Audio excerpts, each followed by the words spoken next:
Di Giovanni Lorenzoni, 2 poesie. Gnot di lui, notte di luglio. Scusatemi, la traduzione non è letteraria, però dal significato. Sulla mia testa risplendono le stelle e riaffiorano memorie nel mio cuore. E tu, malinconia, mi parli con quella tua voce piena di tristezza. Queste sere di luglio qui sono molto belle e mi piace tanto lasciarmi andare nell'oscurità.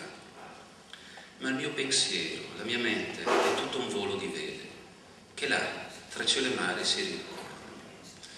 E intanto che l'usignolo nascosto tra le foglie, con passione di un'anima che prega, mi manda il suo canto innamorato, io penso al tuo bel mare, dolce amica, a te che ferma sulla marina ti perdi con lo sguardo dell'immensità. Gnot di lui. Sora il mecià, c'è gran sfluri di stelle, c'è sfluri di memoris dal mio cur, e tu, malinconie, tu mi fedelis con che tu vos, tans glonfe di l'ancur. Che sti seres di lui quelli son vielis, e mi plastan di piarmi tascur, ma il mio pensir alle duttum svol di velis che là tra cielo e mar si dà d'amor.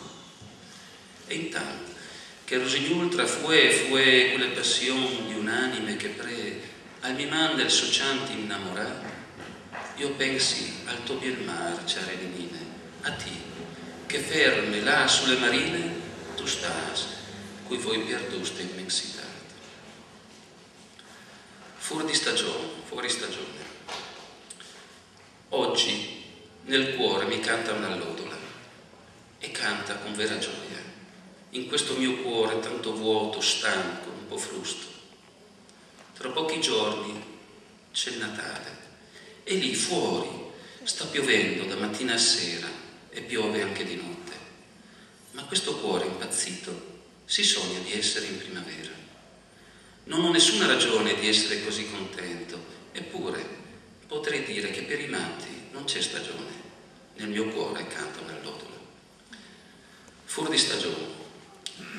Voi mi ciante une odule tal cur, c'è giorna di gust, in che mio cur tan quei, tan strac, tan frust. Tra pos dis le Nadal, quella di fur, al più cidin de mattina e sera, al più fance di gnot. E chi scur, basilot, assi sumie di sei in primavera. Non ne nessuna ragione di sei contente, pur potresti dire che in mas non ha stagione. Uè, mi ciante une odule tal cur.